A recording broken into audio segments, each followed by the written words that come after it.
Ya, misalnya untuk 11 juta rupiah ini kira-kira cukup nggak ya untuk tinggal di Korea Selatan? Karena teman-teman di Korea itu living cost-nya atau biaya tinggalnya itu menurutku ya, itu cenderung jauh lebih mahal gitu daripada di Indonesia.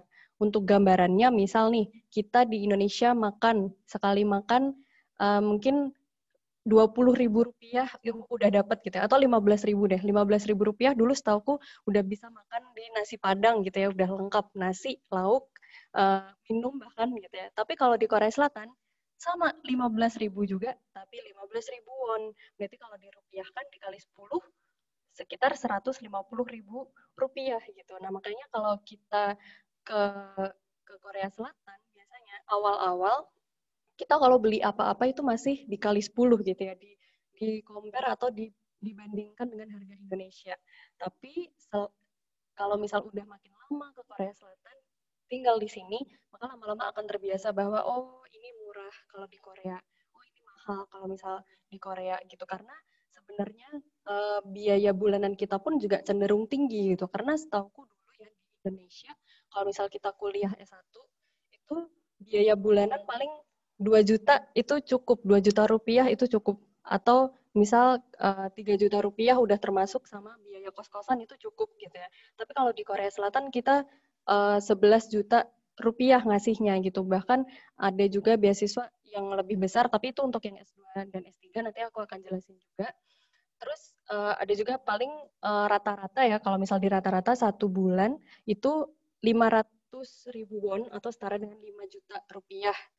Itu biaya bulanannya. Itu termasuk dengan tempat tinggal dan segala macam. Nanti aku akan jelaskan lagi gitu. Intinya si KGSP ini udah mah bayarin tuition fee, bayarin kuliah kita, juga bayarin biaya bulanan kita gitu. Dan KGSP ini juga menarik karena kita harus bisa bahasa Korea. Jadi yang paling susahnya KGSP itu kita harus bisa bahasa Korea. Tapi tenang aja teman-teman, bahasa Koreanya itu bukan berarti sebelum kita daftar kita harus bisa, enggak. Tapi kita keterima dulu. Nah, setelah keterima, nanti kita akan dikirim ke Korea Selatan untuk belajar bahasa Korea selama 1 tahun. Jadi belajar bahasa Korea di negara Korea yang ngajarin pun orang Korea gitu. Jadi udah pasti bakalan jago banget. Jadi orang-orang yang keterima KGSP itu biasanya mereka jago-jago banget. Bahasa Koreanya udah kayak ngomong di drama Korea. Jadi mereka kalau nonton drama Korea nggak perlu pakai subtitle lagi gitu. Nah setelah 1 tahun mereka belajar bahasa Korea, nanti akan diuji, akan ikut tes bahasa Korea. Kalau misal lolos, maka akan bisa lanjut kuliah gitu. Tapi kalau misalnya nggak lolos, nanti akan ada konsekuensinya lebih lanjut. Misalnya, oke, kamu nggak dapat beasiswa gitu, atau oke, kamu dikasih perpanjangan waktu, katakanlah 1 bulan untuk ngambil tes selanjutnya kayak gitu. Jadi yang KGSP ini paling menarik adalah orang-orangnya pasti bisa bahasa Korea karena dipaksa untuk bisa gitu. Nah, untuk beasiswa KGSP ini, teman-teman bisa akses linknya ini aku udah tulis di sini. Ada www.studyinkorea.go.kr gitu ya. Nah, ini menurutku adalah link yang paling penting yang teman-teman harus punya, harus udah tahu link ini sebelum daftar ke Korea Selatan. Karena di link ini teman-teman nggak hanya bisa mengakses info KGSP, tapi juga banyak sekali informasi beasiswa yang ada di Korea Selatan. Dan menariknya, bahasanya pun nggak hanya bahasa Korea, tapi teman-teman bisa akses pakai bahasa Inggris, bahkan bisa bahasa Indonesia gitu. Karena Korea ini mereka itu sangat ini ya, banyak sekali orang-orang Indonesia yang ke sini, kemudian orang Vietnam itu juga banyak banget, orang Cina juga banyak banget, makanya mereka sangat ramah tuh terhadap website-website kayak gini biasanya disediakan bahasa Indonesia, bahasa Vietnam, bahasa Cina juga ada. Jadi nanti silahkan teman-teman akses linknya. Kayaknya nanti PPT-nya juga akan di-share, jadi bisa disimpan untuk nanti misalkan Kak, aku kan masih tingkat 2 nih kuliahnya, masih 2 tahun lagi. Ya udah disimpan dulu atau cari dulu. Siapa tahu nanti ada universitas atau beasiswa yang teman-teman mau tuju gitu. Nah, kita apa coba gali lebih lanjut gimana sih tahap seleksi KGSP gitu ya.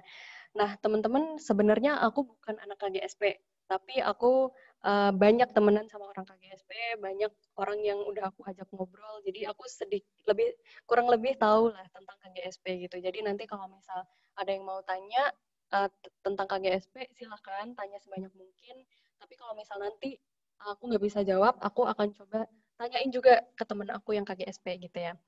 Nah, untuk tahap seleksinya, ini sebenarnya normal ya, maksudnya dibanding beasiswa-beasiswa yang lain itu sama. Yang pertama udah pasti kita kumpulin dokumen-dokumen. Nah, dokumennya apa aja itu tergantung. Kalau misal teman-teman mau S1 di Korea Selatan berarti dokumennya terkait dengan dokumen SMA, misalnya raport SMA, ijazah SMA, kemudian surat rekomendasi dari guru-guru SMA misalnya gitu. Tapi kalau misal teman-teman mau S2 berarti dokumennya juga menyesuaikan, berarti terkait ijazah atau transkrip S1-nya gitu. Terus juga surat rekomendasi, bukan rekomendasi dari guru lagi, tapi rekomendasi dari dosen, kayak gitu. Jadi dokumennya ini normal, semuanya yang memang dibutuhkan untuk ke luar negeri.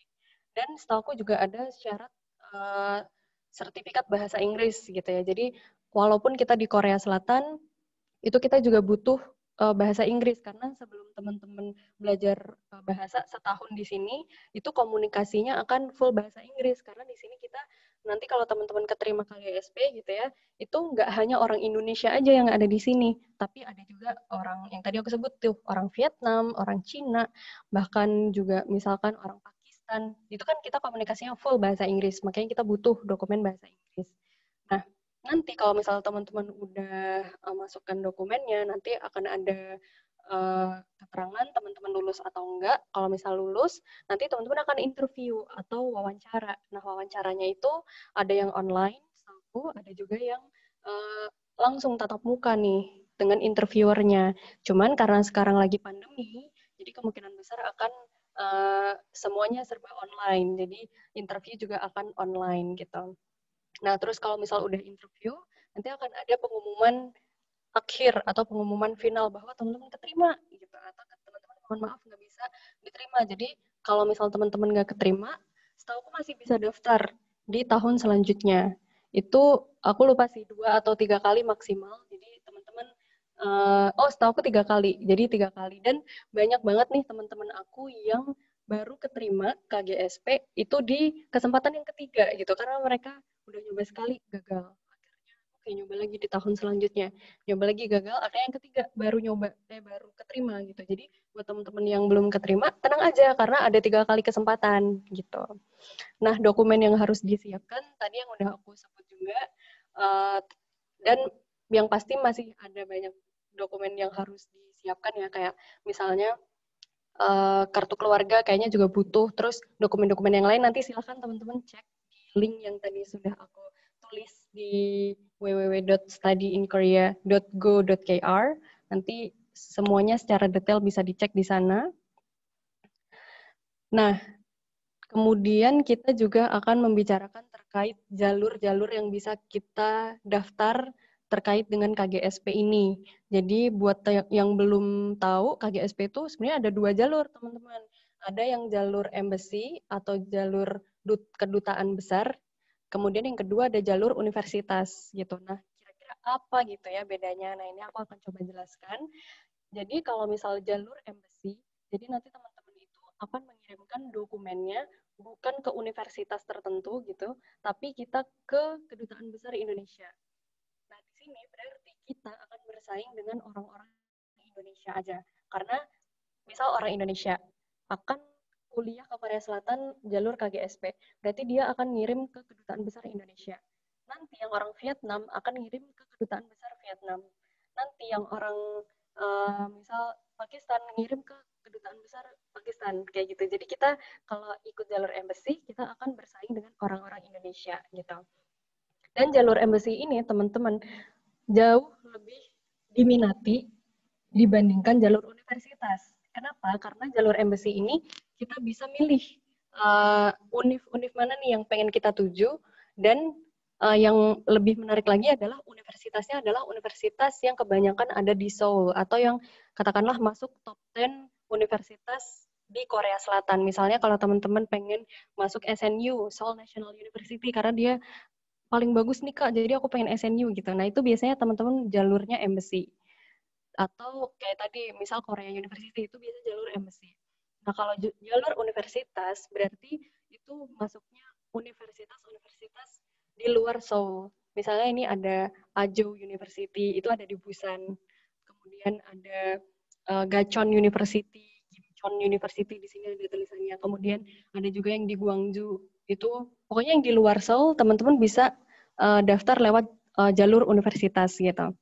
Nah, tapi teman-teman secara persaingan sebenarnya jalur embassy ini sangat lebih apa ya, lebih kompetitif gitu karena kita bersaing dengan sesama orang Indonesia yang pertama, yang kedua kita mendaftar di universitas-universitas yang uh, kita bisa bilang level A-nya gitu ya, yang dia punya ranking tinggi lah di Koreanya gitu. Jadi kesempatan diterimanya mungkin akan lebih rendah gitu karena kompetitif sekali dibandingkan kalau jalur universitas kita langsung nembak ke salah satu universitas yang mungkin orang pun nggak pernah dengar itu, jarang dengar. Ada teman aku yang dia KGSP keterima di Ajo University, dia bilang Malika aku satu-satunya nih orang Indonesia di Ajo University gitu. Nah itu dia berarti jalurnya jalur universitas kayak gitu. Jadi kalau misal teman-teman ngerasa aku pengen ke Korea tapi nggak apa-apa deh univnya nggak harus yang top top banget, misal aku pengen yang penting ke Korea Selatan aja, itu bisa langsung nembak lewat jalur universitas karena dia secara kompetisi itu kesempatan keterimanya akan lebih besar kayak gitu. Nah, terus perbedaannya lagi, jalur embassy ini dia screeningnya 2 kali teman-teman, karena kita kan ngirim dokumen ke kedutaan besar, kemudian orang-orang di kedutaan besar akan screening. Ini orang ini gimana ya gitu. Secara dokumen dicek, misal dari kedutaan besar menganggap bahwa oke ini bagus nih lolos gitu ya. Nah, itu belum tentu teman-teman akan lolos karena akan ada screening yang kedua yaitu universitas yang dituju. Gitu misalnya teman-teman ikut jalur embassy tapi menujunya ke SNU. Nah, nanti dari pihak SNU-nya juga akan ngecek gitu. Jadi screeningnya 2 kali. Kalau jalur universitas, screeningnya 1 kali aja gitu. Jadi di sini kalau teman-teman mau KGSP, aku serahin ke teman-teman pengennya ke universitas yang top atau yang top tapi susah nih masuknya, atau yang universitas yang biasa aja tapi insya Allah kemungkinan diterimanya lebih besar kayak gitu. Oke, itu terkait dengan jalurnya. Nah, kelebihan dan kekurangannya tadi udah aku bahas juga. Kalau misal jalur embassy, berarti kemungkinan diterimanya mungkin akan jauh lebih susah gitu ya. Karena kita bersaing sama orang Indonesia, sesama orang Indonesia, kemudian screeningnya juga 2 kali gitu ya. Tapi kalau diterimanya tuh di universitas yang top gitu, yang ada di Seoul. Karena kita tuh ya teman-teman, ini banyak yang kayak nanya kamu kuliah di mana gitu. Korea Selatan, oh di Seoul ya, karena orang-orang taunya kan Seoul doang gitu.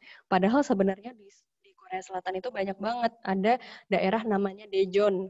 Kalau teman-teman nggak tahu Daejeon, itu mungkin tahu namanya KAIST ya. KAIST itu kan institut yang paling apa ya paling terkenalnya gitu di seluruh dunia bahkan. Nah, KAIST itu posisinya bahkan bukan di Seoul tapi di Daejeon. Nah, di Daejeon itu juga banyak banget universitas dan institut penelitian. Jadi kalau misal aku bilang Daejeon itu adalah kota pelajarnya Indonesia, kota pelajarnya Korea Selatan. Kalau di Indonesia kita punya Jogja, kalau di Korea Selatan kita punya Daejeon gitu. Terus ada juga daerah namanya Busan. Kalau Busan aku yakin teman-teman udah banyak yang tahu karena ada Train to Busan gitu ya. Jadi namanya keangkat banget tuh.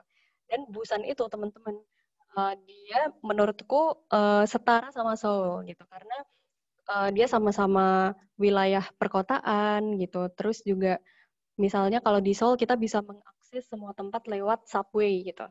Tapi di daerah yang lain itu nggak bisa. Mereka belum belum siap subway yang misalnya dari suatu tempat ke tempat lain dalam jarak cuma 0,2 kilometer gitu ya. Enggak, 0,5 deh. Atau 1 kilometer. Itu kan deket banget. Kalau di Seoul kita bisa akses dengan mudah pakai subway. Tapi kalau di daerah kayak Daejeon itu nggak bisa. Kita bisanya pakai bus biasa gitu. Tapi kalau dari Seoul ke Busan itu kan jauh tuh. Itu ada KTX. Jadi dia kayak subway tapi cepet banget gitu. Kecepatannya itu 300 km per jam. Jadi misal katakanlah dari Seoul ke Busan yang harusnya itu 7 jam atau 8 jam bisa dikurangin jadi sekitar 3 jam aja atau 4 jam aja gitu. Tapi Busan itu walaupun jauh banget dari Seoul, dia menurutku juga daerah perkotaan, bagus gitu. Dan semuanya juga serba mahal kayak di Seoul. Seoul tuh mahal banget. Jadi kalau kita bilang kelebihan dan kekurangan universitas yang ada di Seoul ataupun di luar Seoul, kita kalau di Seoul semuanya mahal. Baik itu tempat tinggal, nanti aku akan cerita semahal apa sih di Seoul gitu ya. Dan kalau misal di luar Seoul, katakanlah ada daerah namanya Gwangju, yang tadi aku sempat bilang. Gwangju tuh mana sih Kak? Gwangju itu kalau teman-teman pernah dengar namanya Hanok Village, itu suatu pedesaan yang semuanya ala-ala Korea gitu ya. Rumahnya ala-ala Korea, terus kita juga bisa pakai hanbok, bisa pakai baju Korea gitu. Nah itu namanya Hanok Village, posisinya di Gwangju. Di Gwangju tuh semuanya murah. Itu kalau bisa aku bilang eh, tempat tinggal mirip lah kayak di Indonesia. Makan juga mungkin nggak jauh beda sama di Indonesia. Beda banget sama Seoul yang semuanya serba mahal gitu. Jadi teman-teman juga bisa tuh komparasi. Kalau misal aku jalur MC, aku nanti di Seoul semuanya mahal. Terus udah gitu susah lagi dapetnya. Kalau jalur universitas kita bisa langsung nembak ke satu univ dan kesempatan keterimanya lebih tinggi. Udah gitu posisinya enggak di Seoul. Jadi semuanya lebih murah misalnya kayak gitu. Teman-teman bisa komparasi satu sama lain. Gitu. Yang selanjutnya kita akan coba bahas tentang beasiswa profesor gitu. Apa sih sebenarnya beasiswa profesor ini? Tadi kita udah bahas beasiswa KGSP itu kebanyakan yang mendapatkan beasiswa KGSP itu aku bisa bilang anak-anak S1. Meskipun ada juga anak-anak S2 ataupun S3 yang dapat KGSP, tapi persentasenya sangat-sangat besar untuk S1 gitu. Karena untuk beasiswa profesor ini itu nggak buka tuh untuk S1 dan dia spesialisasi untuk anak S2 ataupun S3 aja gitu. Jadi memang kita biasanya kebaginya oke, kalau S1 KGSP, kalau S2 S3 profesor gitu. Nah, ini aku akan jelaskan. Nah, oh ya, beasiswa profesor itu banyak banget jenisnya. Di sini aku akan jelaskan ada dua jenis, tapi sebenarnya di luar itu ada juga beasiswa profesor. Nah, gimana sih sebenarnya cara daftar beasiswa profesor ini, teman-teman? Ini menurutku cenderung lebih simpel dan lebih mudah dibandingkan beasiswa KGSP, karena KGSP itu terkenalnya ribet gitu, maksudnya banyak banget dokumennya, terus banyak banget tata caranya habis ini itu harus nggak boleh skip tanggal ini dan itu gitu. Kalau beasiswa profesor itu teman-teman bisa tinggal nembak ke salah satu profesor. Kalau tadi nembak ke satu univ gitu ya, univ masih screening lagi. Banyak orang yang screening. Kalau beasiswa profesor, kita tembak ke salah satu profesor, kita bisa akses nama profesor tersebut di website-website univ yang teman-teman pengen tuju gitu. Misalnya, Kak, aku pengen S2 ke Kukmin University gitu. Nah, teman-teman cek aja website Kukmin. Oh, oke, aku jurusan teknik mesin, misalnya gitu. Nah, di lab mana yang dia buka untuk jurusan teknik mesin? Misal, oke, ini ada lab apa ya, robotik, katakanlah gitu. Teman-teman bisa cek lab robotik, nama profesornya siapa. Ada tuh di situ. Nama profesornya siapa, emailnya apa, teman-teman tinggal kirim email ke beliau. Bilang bahwa saya tertarik dengan lab Anda gitu. Karena uh, menyambung nih dengan jurusan saya ketika S1, misal katakanlah gitu. Nah, nanti ketika profesor bilang, oke, kirim aja misal CV-nya ke saya, atau kirim aja transkrip kamu ke saya gitu. Nah, nanti teman-teman tinggal kirim ke beliau, terus ketika teman-teman udah disetujui, misal profesor, wah ini menarik nih, oke saya terima nih kamu gitu. Ketika profesor udah bilang iya, maka kesempatan teman-teman keterima akan sangat-sangat besar gitu. Ada univ yang ketika profesor iya, fix teman-teman langsung keterima dan bisa langsung datang ke Korea. Ada juga ketika profesor bilang iya, teman-teman tetap harus daftar lewat univ. Jadi nanti teman-teman kirim dokumen ke universitas, nanti universitas screening. Tapi anyway yang screening adalah profesor kita gitu. Jadi kalau profesor udah iya, biasanya akan fix keterima juga gitu. Tapi akan ada step yang tadi tata cara kita harus daftar dulu lewat univnya. Meskipun sebenarnya profesornya udah setuju kayak gitu. Itu beasiswa profesor. Dan di sini sebenarnya tuition fee kita juga udah dibayarin, kayak sama kayak yang KGSP tadi, tapi living cost-nya atau biaya bulanannya itu semuanya tergantung profesor. Kalau KGSP semuanya udah ditetapkan 1,1 juta won gitu ya. Tapi kalau profesor, kita ya udah sesuai profesor mau ngasih berapa. Rata-rata paling rendah setauku itu dapatnya 500.000 won. Berarti dapatnya 5 juta rupiah satu bulan. Ada juga yang 700.000 won atau 7 juta rupiah. Tapi ada juga yang tinggi banget. Teman-teman aku yang S2 ada yang dapat 1,5 juta won. Berarti kalau dirupiahkan bisa lebih dari 15 juta rupiah gitu ya. Jadi itu tergantung untung-untungan kita dapat profesor yang mau ngasih banyak apa ngasih baik gitu. Dan untung-untungan juga profesornya mungkin ngasih banyak ke kita gitu. Tapi kadang dia demanding atau banyak minta ke kita. Misalnya, oh ya kamu kan saya gaji banyak gitu. Jadi kamu harus kerja full time bahkan sampai malam. Itu banyak profesor yang kayak gitu. Jadi nanti sebelum teman-teman daftar beasiswa profesor ini, kalau bisa selain ngecek namanya siapa, emailnya apa, nanti ngehubunginnya kemana, tapi juga teman-teman lihat track recordnya gimana. Kira-kira di lab itu udah ada orang Indonesia atau foreigner yang lain atau belum. Karena biasanya kalau mereka belum pernah kerja sama foreigner, itu mereka akan sangat kejam gitu, karena uh, mereka tuh udah biasa kerja itu ambisius. Karena yang tadi aku bilang, mereka tuh mengaca pada Jepang. Jadi kalau Jepang ambisius, maka Korea harus jauh lebih ambisius gitu. Karena teman-teman aku banyak yang dapat beasiswa profesor, um, harusnya jam 6 itu pulang, tapi harus baru bisa pulang jam 9 malam.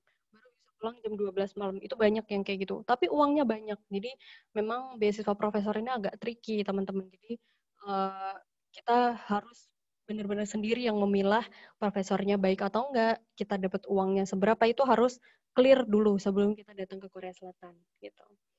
Nah, itu tadi terkait beasiswa profesor. Di sini yang pertama nih, aku akan jelaskan secara umum aja ya. Secara umum itu ada beasiswa namanya NRF atau National Research Foundation of Korea. Jadi orang pemerintah Korea punya yayasan penelitian. Jadi setiap penelitian di Korea itu kan ada yang membiayai, ada yang dari proyek, ada yang dari foundation kayak gini, dan mostly kalau di Korea Selatan itu penelitiannya dibiayai oleh NRF gitu. Nah, yayasan ini juga ngasih beasiswa ke mahasiswa-mahasiswi S2 dan S3 untuk melakukan penelitian gitu. Jadi banyak tuh teman-teman kalau lihat nih, ada orang lagi S2 di Korea Selatan, terus teman-teman ngecek CV-nya, biasanya CV-nya itu mereka nggak cuma kuliah, tapi ada judulnya bekerja juga gitu. Jadi bekerja jadi entah itu lab assistant, kalau aku berarti jadi student researcher atau sebenarnya peneliti tapi masih student gitu ya. Jadi mereka kuliah tapi ada kerja. Makanya kalau misal kita nanti daftar, ya misal kita nanti lulus kuliah, lulus S2 selama 2 tahun, habis itu kerja. Nah, kita tuh pas nyantumin CV-nya itu udah ada track record bahwa kita udah pernah bekerja. Beda sama teman-teman yang mereka kuliahnya katakanlah di UK atau di Eropa yang lainnya, misal di Jerman gitu ya. Mereka rata-rata kuliah itu kuliah full time. Jadi mereka benar-benar belajar doang, kemudian ngerjain ujian gitu ya. Dan di CV nanti hanya akan ada track record kuliah doang atau belajar doang gitu. Nah, tapi kalau kita di sini teman-teman, selain kita kuliah, kita bekerja, dan kerjanya tuh ngapain sih? Kerjanya itu kita datang ke kantor, teman-teman. Jadi kita datang ke kantor dari jam 9 pagi sampai jam 6 sore. Di situ kita akan ngambil data, misalnya di laboratorium. Terus abis itu ngolah data, kita juga harus ada presentasi setiap minggunya gitu. Makanya kita digajinya ada yang bahkan sampai 1,3 juta won kayak gitu. Jadi pas kita udah lulus, kita udah ada track record bekerja, nggak cuma kuliah. Itu sisi positifnya kalau kita ambil S2 ataupun S3 di Korea Selatan. Gitu. Nah, terus apa aja nih yang harus disiapkan untuk lanjut S2 atau S3 di lewat jalur profesor gitu ya, beasiswanya profesor. Yang pertama udah pasti rekomendasi dosen. Nah ini yang sangat-sangat jitu sebenarnya karena uh, profesor kan biasanya punya kenalan. Biasanya kalau misal kita lihat, oh ini dapat rekomendasi dari profesor siapa, misal di Indonesia, oh aku pernah kenal nih sama profesor ini, atau biasanya beliau akan mencari siapakah orang ini gitu kan. Terus biasanya kalau teman-teman pernah dengar ada namanya Google Scholar. Jadi Google Scholar itu ngecek penelitian profesor yang ngasih surat rekomendasi ke kita. Jadi kalau misal profesor yang kita tuju di Korea Selatan ngelihat, oh ini profesornya bagus ya gitu, setelah ngecek di Google Scholar itu bagus, terus oh ini banyak nih penelitian atau jurnal yang dia terbitkan secara internasional, itu nanti teman-teman kemungkinan diterimanya akan jauh lebih besar gitu. Karena itu yang aku lakukan waktu itu. Jadi waktu aku daftar ke Korea, aku nyari dosen yang kira-kira dia S3-nya kalau bisa jangan S2 S3-nya kalau bisa jangan di Indonesia gitu. Waktu itu ada dosen aku yang satu lulusan Jerman, yang satu lulusan Jepang, dan ternyata benar beliau itu punya track record publikasi yang sangat bagus. Makanya profesor aku yang di Korea sangat tertarik buat ngambil aku buat jadi studentnya karena aku mendapatkan surat rekomendasi yang sangat kuat gitu dari dosen-dosen yang track recordnya bagus banget di Indonesia gitu. Nah, terus selain itu kita juga akan butuh topik. Topik itu berarti profisiensi untuk yang bahasa Korea bahasa Korea. Itu ada juga kita butuh TOEFL, kita butuh IELTS, tapi sekali lagi itu tergantung dari masing-masing universitas dan masing-masing profesor.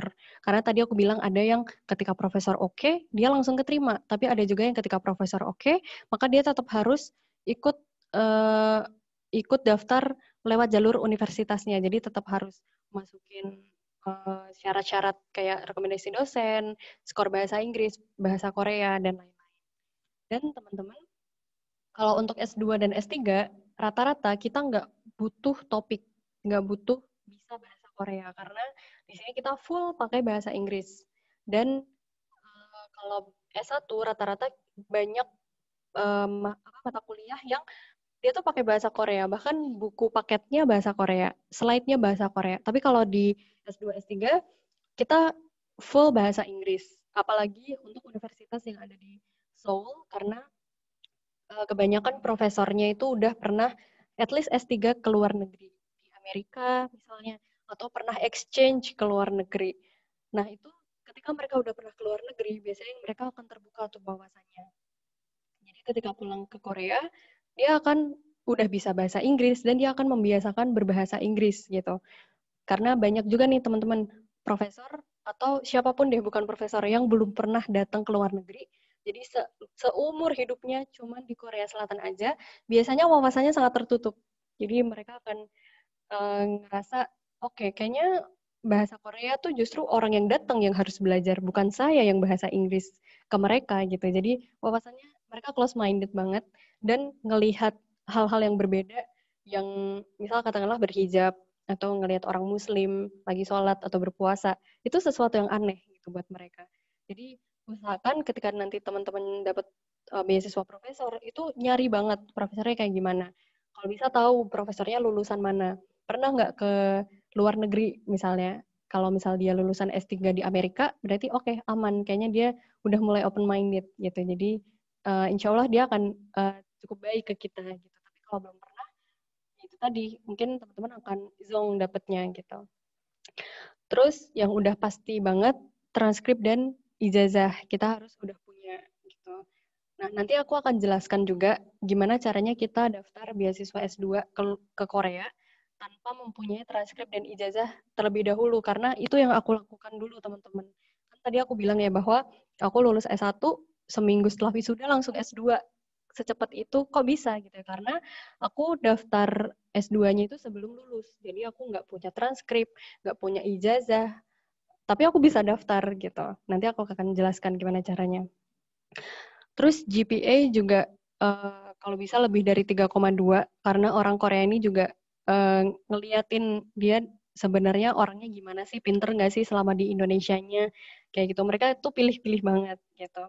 Terus esai itu berarti nanti ini nyambung sama topik penelitian. Misalnya teman-teman S1 di jurusan kimia murni gitu ya. Karena aku lihat nih banyak teman-teman yang dari jurusan kimia, sains doang, kimia, fisika. Tapi ketika S2 ke Korea Selatan ambilnya teknik gitu, engineering. Nah, itu berdasarkan esai atau topik penelitian yang kita ajukan dulu sebelumnya. Misalnya kita lihat, oke, profesor ini bagus di bagian mechanical engineering-nya atau yang lain deh, misal electrical engineering-nya bagus gitu. Nah, electrical engineering kan luas ya teman-teman. Jadi teman-teman harus bisa tahu kira-kira topik apa sih yang profesor ini uh, kuasai gitu. Di mana taunya? Teman-teman bisa cari di Google Scholar karena di Google Scholar itu atau di ResearchGate atau di LinkedIn teman-teman bisa cek dia publikasinya terkait apa. Nyambung nggak sih? Mungkin sama-sama teknik kimia gitu. Kayak aku nih teknik kimia, tapi teknik kimianya di bagian apa? Di bagian katalis kah? Di bagian baterai? Di bagian apa misalnya solar panel gitu. Jadi beda-beda topik penelitiannya teman-teman juga harus ngecek cocok nggak sama yang mau kita tuju gitu. Nah, untuk beasiswa NRF, teman-teman bisa akses, ini linknya juga aku tulis di sini, nggak cuma bahasa Korea, tapi teman-teman bisa akses pakai bahasa Inggris, gitu ya. Oke, ini terkait NRF. Yang kedua, di sini aku pengen share terkait beasiswaku. Ini yang aku dapat selama di Korea Selatan, yaitu UST atau University of Science and Technology, dan sekaligus sebagai peneliti di KIST atau Korea Institute of Science and Technology. Kalau teman-teman bilang, oh Mbak Malika dari KAIST ya gitu. Nah aku tuh KAIST tapi tanpa advance gitu, jadi KIST doang. Nah sebenarnya kalau dari segi sejarah, KIST sama KAIST itu mereka berhubungan satu sama lain. Jadi awalnya itu KIST doang, tapi akhirnya karena KIST itu kan institut penelitian.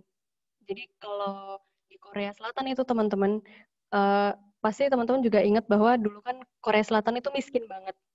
Nah, itu karena saking miskinnya, nggak tahu gimana caranya menghasilkan uang, tapi Korea Selatan ini paham bahwa yang bikin negara itu kaya, itu bukan dari sumber daya alamnya. Kalau di Indonesia kan kita tahu bahwa sumber daya alamnya melimpah gitu ya. Tapi orang Korea tuh paham bahwa bukan berarti sumber daya alamnya melimpah, itu dia akan menjadi negara kaya. Tapi negara kaya itu bisa dicapai kalau orang-orangnya pinter gitu. Atau dalam hal ini Korea Selatan consider di bagian penelitian. Jadi kalau penelitiannya bagus, maka negaranya akan menjadi bagus juga, akan menjadi negara yang kaya gitu. Nah makanya apa yang dilakukan Korea, mereka mendirikan KIST ini yang didirikan tahun 1966. Jadi pertama kalinya yang ada di Korea Selatan sekarang menjadi institusi penelitian terbesar dan terbaik di Korea Selatan.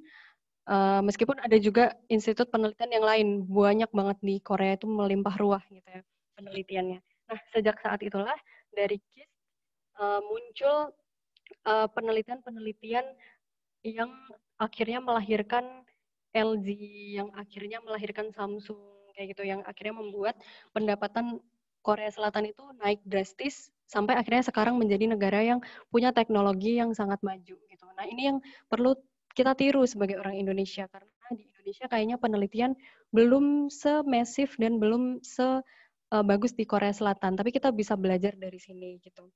Nah, kalau UST teman-teman itu baru didirikan tahun 2003.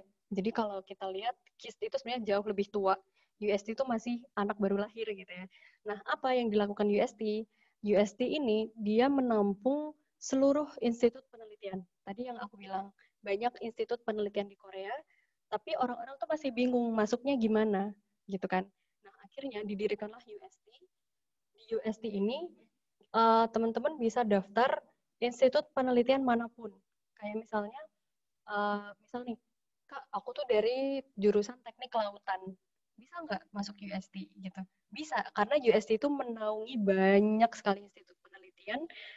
Misalnya tadi ya, di bagian teknik kelautan itu ada institut di bawahnya UST yang terkait dengan kelautan, itu posisinya di Busan. Karena Busan itu dia kan deket laut, jadi biasanya untuk jurusan yang kelautan, perairan, itu kebanyakan ambilnya di Busan gitu. Terus Kayak aku nih sekarang, aku kan jurusannya teknik kimia, spesialisasi di bidang energi. Makanya aku masuk KIST, karena KIST ini spesialisasi di bidang energi, lingkungan, terus ada juga robotik gitu. Terus ada juga misal teman-teman, aku ini Kak dari jurusan apa ya, misal bio biomolekul gitu ya. Itu ada juga institut penelitian yang teman-teman tuju. Jadi di sini nanti teman-teman daftar lewat UST, tapi di UST nanti ada pilihan mau institut yang mana gitu. Setahu ada lebih dari 20 institut yang dibawahi oleh UST ini, tapi di sini kebanyakan memang science gitu. Jadi untuk teman-teman yang sosial kayaknya belum bisa daftar di UST, tapi di KGSP itu semuanya ada. Di sosial ada, di science ada gitu. Tapi UST ini khusus science gitu. Jadi nanti teman-teman daftar UST, cek dulu institutnya mau yang mana. Ada yang KIST, ada yang tadi di Busan, misal ada yang di Daejeon, ada yang di tempat lain gitu. Jadi banyak banget gitu. Dan untuk di UST ini dia khusus S2 dan S3. Jadi khusus graduate school aja, nggak buka untuk S1 gitu. Dan teman-teman kalau teman-teman lihat di sini ya, UST posisinya di Daejeon, KIST posisinya di Seoul. Padahal Daejeon sama Seoul itu kalau kita tempuh naik bus, kira-kira 1,5 jam gitu ya. Mungkin ada yang nanya, gimana itu Kamalikah stay di Daejeon kah atau stay di Seoul gitu kan? Nah di sini meskipun UST-nya ada di Daejeon, kita cukup bertempat tinggal di daerah institut penelitian kita aja. Misal daerahnya di Seoul, berarti kita tinggal di Seoul karena kita nggak perlu datang ke univnya, tapi kita cukup datang di institut penelitiannya. Kalau di Indonesia mungkin biar teman-teman kebayang, katakanlah aku kuliah di UI misalnya, tapi aku menjadi peneliti di LIPI Bandung.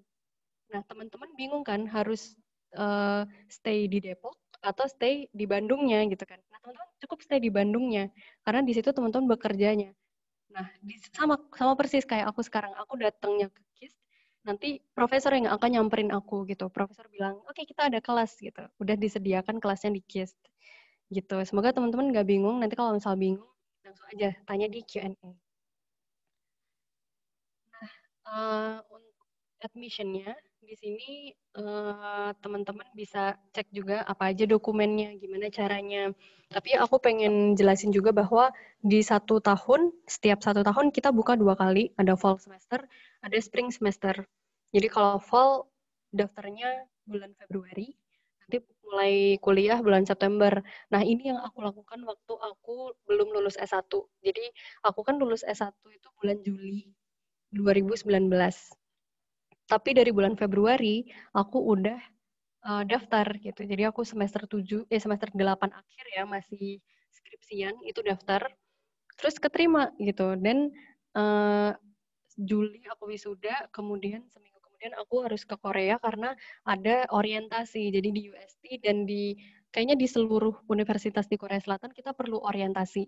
Tapi tenang aja karena orientasinya bukan yang dimarah-marahin sama kakak tingkat gitu ya, tapi kita di sini orientasinya sangat bermartabat gitu ya. Jadi kita datang ke kelas, kita nyatet, kita dijelasin misal kenapa kalian harus kuliah di Korea gitu. Dia akan ngasih tahu sisi-sisi baiknya, misal Korea tuh gini gini gini gini. Terus dia juga akan bilang bahwa uh, kalian harus hati-hati, misal karena di Korea Selatan itu ada kejahatan terkait ini terkait itu. Jadi kita dijelasin tuh. Jadi meskipun kita baru datang, tapi at least kita udah dapat overview terkait dengan Korea Selatan tuh kayak gimana lewat orientasi itu tadi gitu. Terus ada juga spring semester, itu apply-nya bulan Agustus dan mulai kuliahnya bulan Januari gitu. Terus ini ini website-nya teman-teman bisa akses di www.ust ya, ust.ac.kr. Ada juga yang studyinkorea.go.kr. Kayak tadi aku bilang website ini tuh sangat penting yang studyinkorea.go.kr karena semua jenis beasiswa dijelaskan di website itu. Terus untuk dokumennya sama kayak yang tadi, ada surat rekomendasi dosen, skor bahasa Inggris, ada future plan berarti sama kayak topik penelitian kayak tadi, terus transkrip dan ijazah. Nah, kira-kira tadi kan aku udah sempat bilang juga ya bahwa aku belum punya nih transkrip sama ijazah, tapi bisa nih daftar S2 di Korea Selatan. Nah, itu aku pakai surat keterangan akan lulus. Jadi, kalau teman-teman kuliah di S1 gitu ya, pasti kan ada ini ya, ada prodi gitu ya, program studi, terus ada TU-nya, ada tata usahanya. Di situ ada yang jaga gitu ya. Nah, aku di situ minta, Bu, saya butuh surat keterangan akan lulus gitu. Jadi kalau di ITB itu teman-teman lulusnya 1 tahun 3 kali. Ada bulan Juli, ada bulan April, sama ada bulan Oktober. Jadi aku minta waktu itu surat keterangan akan lulus bulan Juli. Bisa nggak, Bu? Gitu. Terus kata ibunya, oke, bisa. Gitu. Nanti ditandatanganin oleh ketua program studinya. Gitu. Jadi teman-teman kalau pengen juga daftar S2 sebelum lulus, bisa banget pakai surat keterangan akan lulus. Gitu. Asalkan nanti ketika udah diterima, kan berarti teman-teman harus mulai kuliah September. Berarti sebelum September teman-teman harus udah punya ininya transkrip sama ijazahnya. Gitu. Terus kalau udah keterima dokumen, nanti akan ada pengumuman, kemudian teman-teman harus wawancara. Dan wawancaranya ini cukup via Skype aja, atau sekarang biasanya pakai Zoom, karena teman-teman aku kan sekarang master nih. Nah, ini semester terakhir aku, tingkat 2, berarti ya semester 4. Nah, di sini karena aku bulan Agustus nanti mau lulus, tapi aku pengen lanjut S3 langsung. Jadi aku baru aja kemarin banget hari Jumat ya, berarti hari Jumat kemarin aku ikut wawancara UST lagi karena aku ngerasa udah betah banget di Korea Selatan. Jadi aku tuh kayaknya sangat-sangat bahagia di Korea Selatan ini. Nanti aku akan cerita juga kira-kira kalau orang lain gimana sih, bahagia juga nggak atau justru malah stres di Korea gitu ya. Tapi aku seneng banget di Korea, makanya betah banget. Jadi nggak, aku ngerasa kayaknya kalau master aja agak sayang ya, kayaknya pengen lanjut aja deh sampai S3. Makanya aku daftar lagi S3 di UST, di institut yang sama, di KIST. Kemudian aku lagi screening dokumen, kemudian wawancara juga. Dan wawancaranya bahasa Inggris, jadi tenang aja, semuanya akan full bahasa Inggris gitu. Oke, ini nanti Mbak Sinta kabarin aja ya kalau misal waktunya udah habis gitu. Atau misalnya kurang berapa menit lagi. Oke, bisa dilanjut aja Kak, nggak apa-apa. Oke, thank you. Sip. Kalau di KIST itu sendiri, itu sebenarnya kan tadi aku bilang ya, bahwa laboratoriumnya banyak banget. Ada energi, ada terkait dengan energi, ada terkait dengan lingkungan, ada juga terkait dengan robotik gitu ya. Nah, ini aku akan coba jelasin terkait dengan energi. Itu masih dibagi lagi nih, teman-teman. Ada berbagai gedung, terus masing-masing gedungnya juga beda-beda penelitiannya. Ada yang baterai, ada yang fuel cell, solar cell, katalis, energi storage gitu ya. Jadi masih banyak banget. Jadi kayak tadi teman-teman juga misalnya dari jurusan teknik mesinnya juga masih banyak banget apa nih yang teman-teman pengen dalemin gitu. Itu nanti tergantung maunya apa gitu. Terus aku di bagian fuel cell. Jadi apa sih fuel cell? Mungkin teman-teman juga nggak tahu gitu ya. Tapi aku akan cerita sedikit aja biar teman-teman kalau nanti ada temen yang ngajak ngobrol, kamu tahu nggak fuel cell? Ya tahu-tahu gitu. Karena ini termasuk yang teknologi masa depan gitu. Kalau sekarang kita kan biasa pakai baterai ya teman-teman, kayak uh, apa untuk HP aja kita pakai baterai, terus laptop pakai baterai, semua pakai baterai. Nah, apa sih bedanya dengan fuel cell?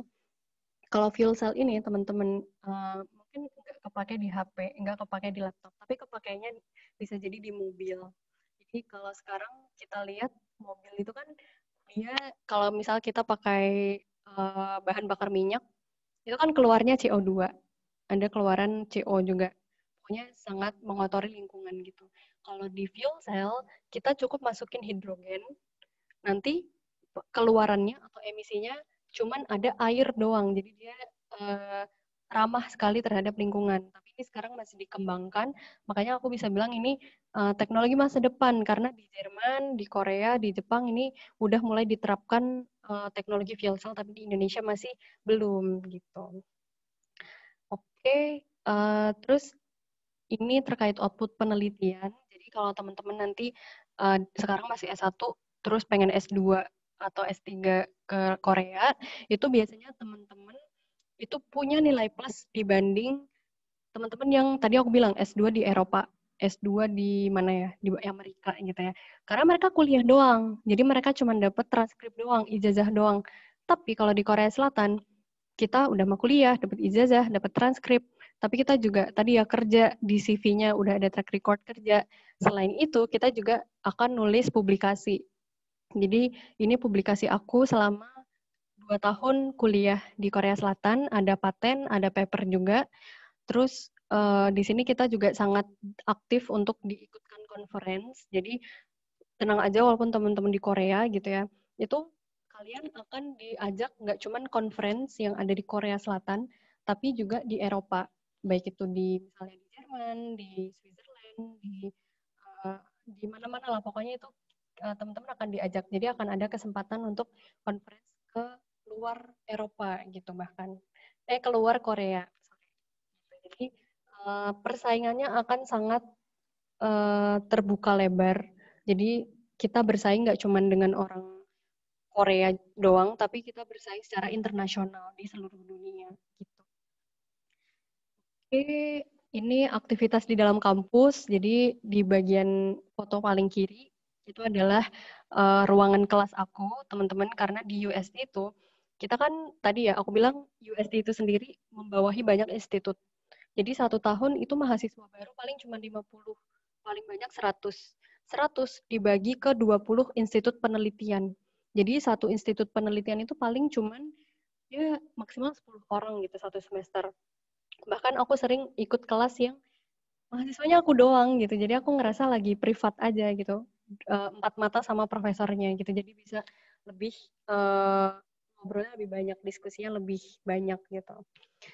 Terus di sini meskipun kita nggak perlu bisa bahasa Korea, tapi aku juga tetap ikut kelas bahasa Korea yang disediakan oleh UST dan semuanya gratis. Jadi tenang aja buat teman-teman yang misal pengen belajar bahasa Korea lebih banyak ya di Korea Selatan, itu banyak banget universitas yang menyediakan sekolah gratis untuk bahasa Korea dan itu setiap weekend. Jadi misal hari Sabtu dari jam 9 pagi sampai jam 6 sore kita belajar full bahasa Korea dan semuanya gratis. Jadi kita nggak perlu bayar.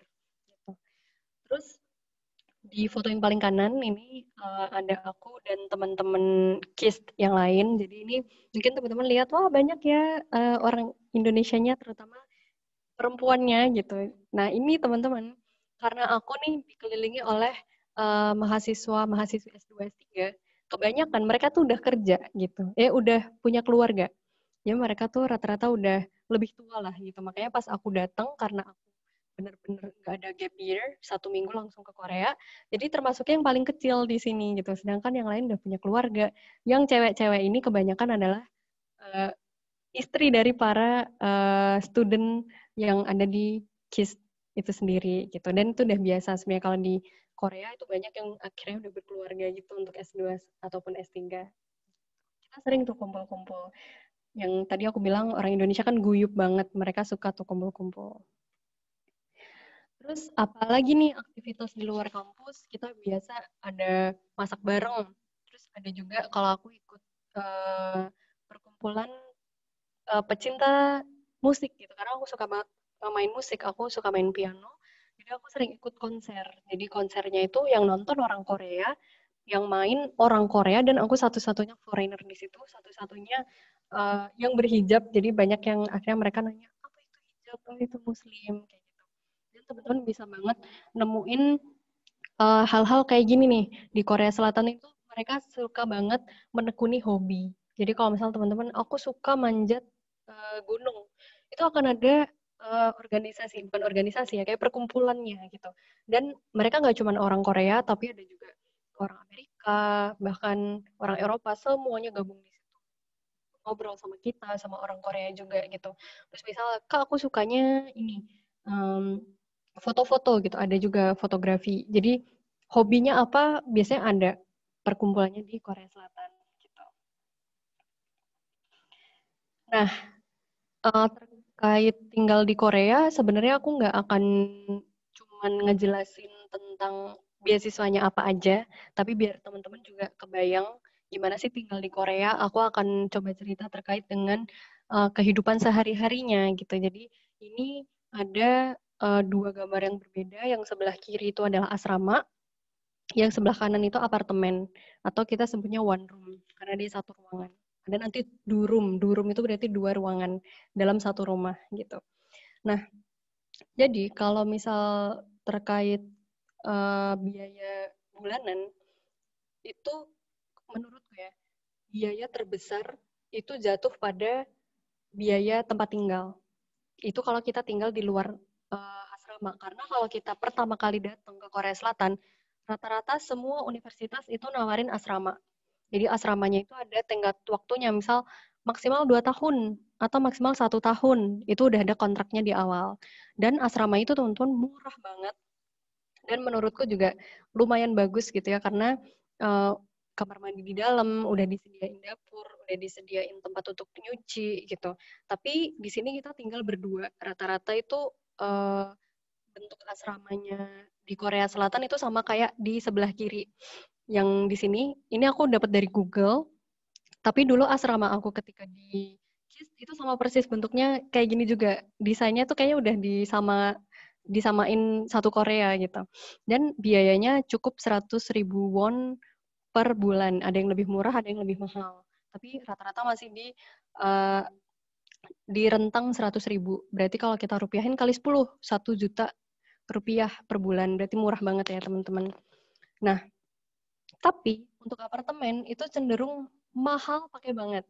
Karena kita sebelum uh, tinggal di situ, kita juga harus bayar ada namanya uang deposit. Dan uang deposit itu kayak uang jaminan bahwa kita nggak akan kabur kok gitu. Jadi uangnya akan di keep ya, atau di kita kasih ke owner rumahnya. Dan besarnya uang deposit itu menurutku cukup mahal karena 1 kali deposit itu paling murah 1 juta won. 1 juta won berarti sekitar 10 juta rupiah. Bahkan ada temen aku, uang depositnya kalau di Seoul itu kan mahal ya. Jadi 10 juta won. Berarti ke 10 juta won kan berapa? 100 juta rupiah, mahal banget gitu. Jadi kalau misal teman-teman pengen rumah yang lebih bagus, biasanya depositnya lebih mahal. Kayak gitu. Dan setelah kita bayar deposit, kita bayar per bulannya. Kalau di daerah Seoul itu rata-rata teman-teman aku maupun aku juga itu sekitar 400.000 won. Berarti setara dengan 4 juta rupiah gitu. Itu paling murahnya dan belum termasuk listrik, belum termasuk gas, air kayak gitu. Tapi tenang aja, itu tadi kan udah di cover insya Allah akan tercover dari biaya bulanan kita. Tapi kalau teman-teman tinggalnya di luar Seoul, itu semuanya serba murah. Karena teman-teman aku banyak yang daerah Gwangju, daerah Daejeon, itu paling 100.000. Padahal sama-sama apartemen, sama-sama besarnya, dalamnya juga sama, isinya sama. Tapi di Seoul 400.000. Tapi di Daejeon cuma, misal katakanlah 200.000, setengahnya doang. Jadi itulah positifnya tinggal di luar Seoul, karena semuanya lebih murah gitu. Sini terkait makanan. Jadi untuk yang makanan tadi aku juga udah sempat bilang bahwa di Korea ini kita mirip lah makanannya kayak di Indonesia untuk biayanya. Sama-sama 10.000 kok gitu, tapi bedanya sekarang kita dikali 10, berarti 100.000 rupiah sekali makan gitu. Nah ini aku ada banyak banget gambarnya, aku coba jelasin satu-satu. Di paling kiri, teman-teman lihat di atas, kiri atas itu ada ayam. Orang Korea itu teman-teman suka banget makan ayam. Kalau teman-teman lihat drama Korea, pasti tahu bahwa orang Korea tuh suka makan ayam. Bahkan makan ayam nggak pakai nasi, jadi ayam doang. Ini satu ekor, jadi sekitar 10.000 itu dapat satu ekor. Itu dimakan 1 kali dan nggak pakai nasi. Jadi orang Korea tuh menurutku ya makannya tuh banyak banget. Tapi mereka kurus-kurus gitu karena mereka suka olahraga. Beda sama kita yang banyak makan tapi nggak mau olahraga gitu. Nah itu patut kita tiru juga tuh. Korea Selatan tuh udah terbiasa orang-orangnya gitu suka makan, tapi habis itu olahraga gitu. Makanya tetap kurus gitu. Maksudnya tetap nggak akan menggendut karena aku lihat di Korea tuh jarang banget loh orang-orang tuh gendut gitu. Karena mereka suka banget olahraga. Dari kecil udah dibiasain olahraga gitu. Nah terus yang masih di bagian kiri tapi bagian bawah itu ada iga bakar. Nah itu kok makanan Korea kayak gini Kamalika gitu ya. Di Indonesia, di Korea Selatan ini teman-teman kita orang Indonesianya suka banget tiap weekend ya. Itu makan makanan Indonesia. Karena di sini juga ada beberapa restoran Indonesia. Jadi restoran itu yang punya orang Indonesia, tapi tinggal di Korea Selatan. Rata-rata mereka entah nikah sama orang Korea, atau mereka apa ya, pindah menjadi warga negara Korea. Makanya bisa mendirikan restoran di Korea Selatan. Dan di situ mereka juga mematok harga sebesar sekitar 10.000 won. 10.000 won kayaknya paling murah karena rata-rata juga 15.000 won untuk sekali makan. Jadi menunya ada soto, ada iga bakar, ada ayam bakar, ayam geprek, dan harganya segitu, 10.000 sampai 15.000 won. Berarti kalau dirupiahkan ya 150.000 rupiah gitu ya. Padahal di Indonesia kita ayam geprek 15.000 rupiah, tapi di Korea ayam geprek 150.000 rupiah gitu ya, 10 kali lipat lebih mahal. Makanya buat teman-teman yang ada di Korea, yang ada di Indonesia, harus sangat-sangat bersyukur karena di sana makanan banyak, makanan melimpah, murah gitu ya. Kita di sini tuh susah banget kalau mau makan Indonesia, mahal banget kayak gitu. Terus di tengah ini yang bagian atas tuh juga ada beberapa jenis makanan Korea dan harganya. Ada kimchi. Kalau kimchi itu biasanya udah disediakan di restoran, itu gratis. Kita nggak perlu bayar lagi. Terus ada bulgogi. Itu bulgogi itu ini ya, daging sapi gitu ya. Daging sapi harganya 15.000 won, berarti kali 10, 150.000 rupiah gitu. Terus ada jajangmyeon, ada tteokbokki, mandu, kimbap, gamcha, terus bungopang. Nah, teman-teman mungkin pernah dengar tuh beberapa makanan-makanan ini dari drama Korea, entah yang suka Korea, kadang nyari sendiri di Google gitu ya. Ini makanan yang sering kita makan di Korea Selatan karena mereka makanan-makanan yang cukup murah, teman-teman gitu. Dibandingkan kayak kalau kita makan apa ya? Kita tuh karena makanan halal kan susah ya, maksudnya nggak segampang di Indonesia. Nah itu kita sebelum makan daging itu biasanya nyari tahu dulu ini dagingnya halal atau enggak. Ini dagingnya misal kalau beberapa orang itu ada yang bilang bahwa kalau daging sapi itu dari Australia itu boleh dimakan untuk yang Muslim. Netral, maksudnya bukan haram tapi nggak ada logo halalnya juga tapi bisa dimakan. Kalau daging ayam dari Brazil kayak gitu. Jadi nanti di restorannya udah ada keterangan ayamnya Brazilsan atau dari Korea gitu. Jadi nanti ada keterangannya. Kalau dari Korea ada beberapa yang nggak mau makan karena nggak halal gitu. Atau ada juga yang nggak apa-apa deh gitu karena masih ayam kok kayak gitu. Jadi itu tergantung nanti teman-teman kepercayaannya gimana. Nah, terus kalau di Indonesia kita punya Indomaret, kita punya Alfamart gitu ya. Di Korea Selatan kita nggak ada tuh Indomaret, Alfamart.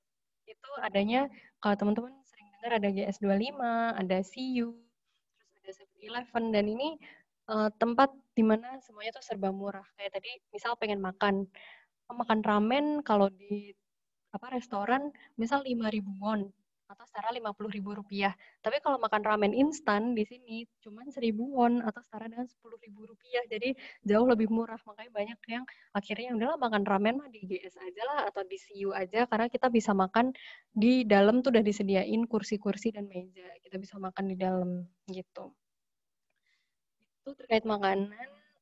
Terus terkait bahasa Korea, ini ada level-levelnya dari level 1 sampai level 6.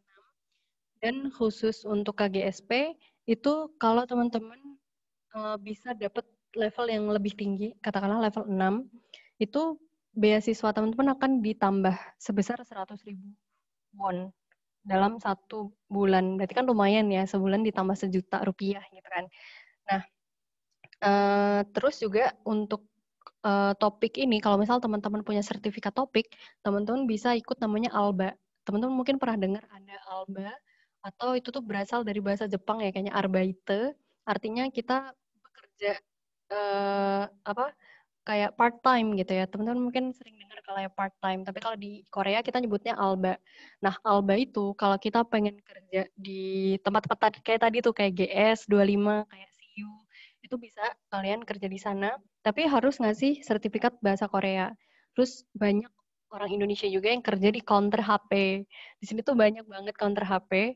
Terus biasanya yang kerja tuh foreigner, entah itu orang Indonesia, orang Vietnam, orang India, orang Pakistan, dan gajinya tuh lumayan banget teman-teman karena kita kerja 1 hari itu digaji bisa paling paling rendah itu 50.000 won, berarti setara dengan 500.000 rupiah gitu ya.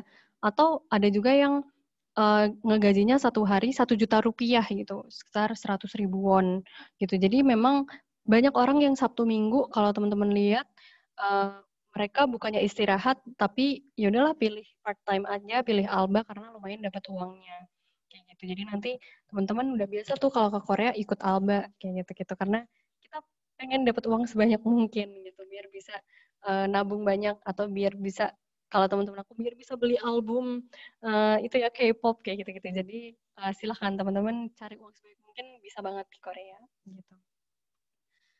Nah terus ini slide terakhir. Jadi apa sih suka duka di Korea Selatan? Banyak banget sebenarnya. Kalau dibilang di sini mungkin cuman beberapa poin yang apa yang aku pernah rasakan gitu yang tapi sebenarnya masih banyak lagi suka dan dukanya. Yang pertama untuk sukanya dulu, tenaga pendidik tuh profesional banget. Mereka totalitas banget kalau misal ngajar.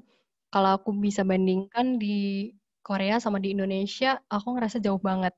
Karena di Korea itu, misal kita, Prof saya mau nanya gitu ya, itu mereka akan sempatin waktu. Meskipun waktunya udah habis. Atau mereka akan bilang, ehm, kirim email ke saya ya gitu. Nanti akan saya kirim jawabannya di sana atau datang aja ke ruangan saya. Nanti saya akan jelasin gitu. Karena aku pernah, Pak, Prof ada pertanyaan gitu. Wah, waktunya habis. Coba ini ya, tanya ke saya ke ruangan saya. Dan ketika aku datang, dijelasin full setengah jam, bahkan lebih. Karena aku ekspektasi mungkin akan dijawab 5 menit doang gitu. Beda sama di Indonesia, dulu aku ngerasa ketika ada pertanyaan, kata dosennya, aduh waktunya habis gitu. Atau ketika aku cari ke ruangannya, dosennya lagi nggak ada karena sibuk misal proyekan di tempat lain atau ikut kementerian. Jadi emang dosen di Indonesia tuh sibuk-sibuk banget. Mereka kayaknya multitasking gitu ya. Tapi kalau di Korea Selatan mereka kalau udah jadi profesor full time jadi profesor. Makanya ketika kita mau nanya mereka sangat sempetin waktunya gitu. Terus teknologi juga maju banget, terutama fasilitas publik dan transportasinya. Itu teman-teman akan sangat puas ketika di Korea Selatan karena semuanya serba gampang, apalagi daerah Seoul. Kayak aku sekarang kalau mau jalan-jalan kemana, pasti ada subway. Kita jalan bentar aja, itu udah ada stasiunnya. Stasiunnya ini, terus kita bisa kemana aja dengan sangat mudahnya dan cukup murah gitu. Karena aku ngebandingin sama Jepang itu transportasinya jauh lebih murah di Korea daripada di Jepang. Gitu. Terus destinasi wisata sangat menarik karena kita di sini suka ini ya, suka jalan-jalan, nggak cuma wisata alam, nggak cuma naik gunung karena di sini banyak banget gunung, tapi juga tempat-tempat yang mungkin kita nonton drama gitu ya. Ada tempat yang sangat apa ya, ikonik misalnya kalau teman-teman nonton Vincenzo ada di Gemga Plaza gitu ya. Nah, itu sekarang lagi rame banget di Gemga Plaza itu padahal mereka cuman apa ya kayak supermarket ya, kayak pasar doang.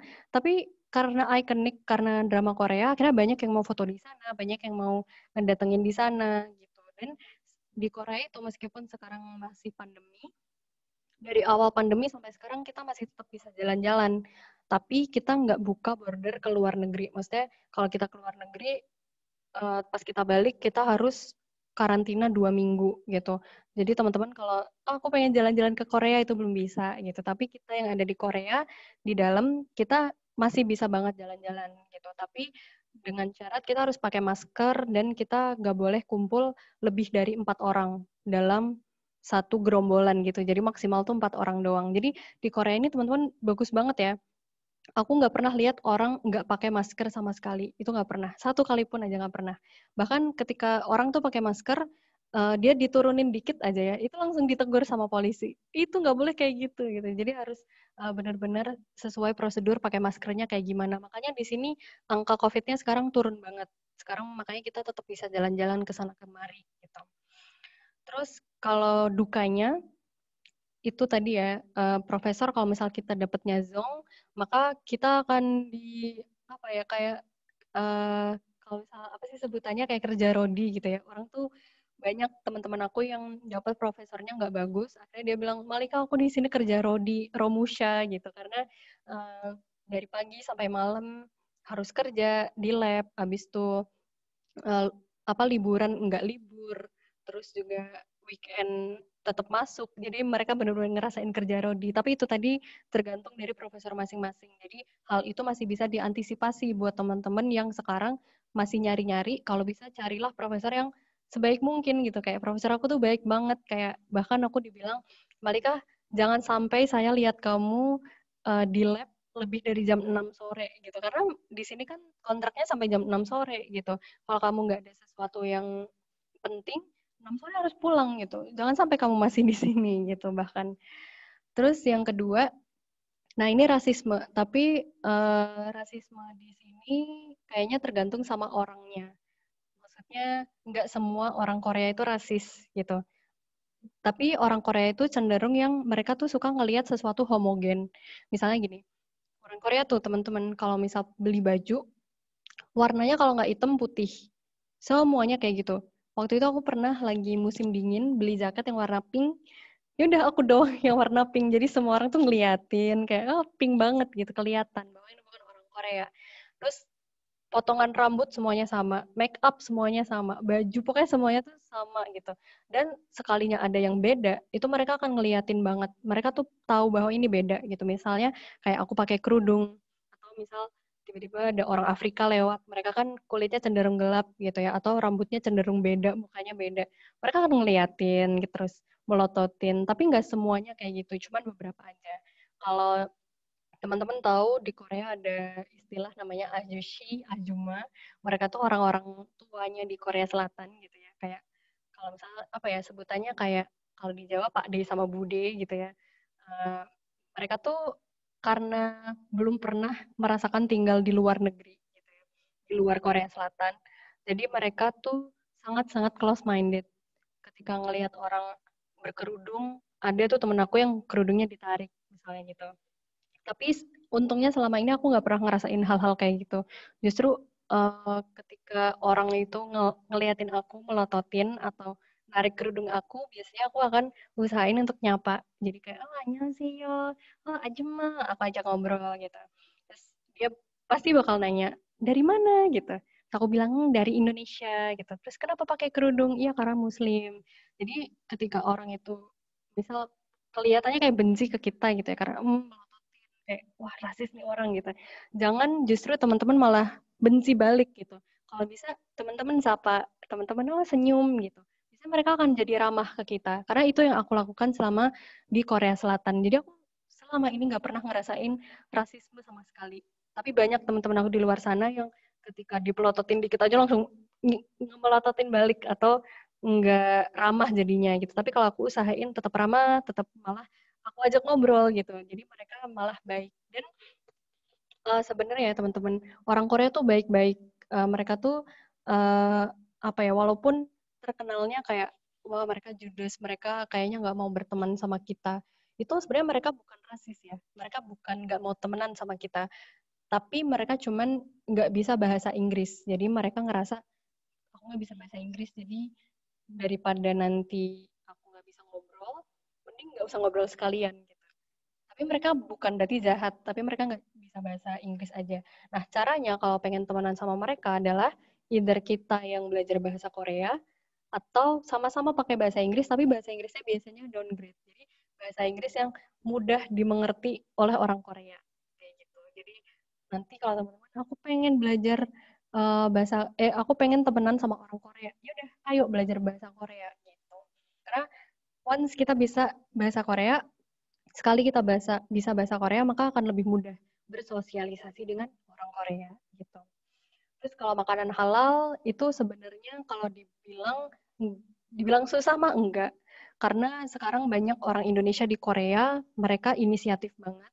Mereka buka restoran di Indonesia, mereka bahkan buka ini ya online gitu. Misal aku di Seoul, ada temen aku di Busan. Busan kan jauh banget. Tapi mereka jago masak, ibu-ibu misal gitu ya.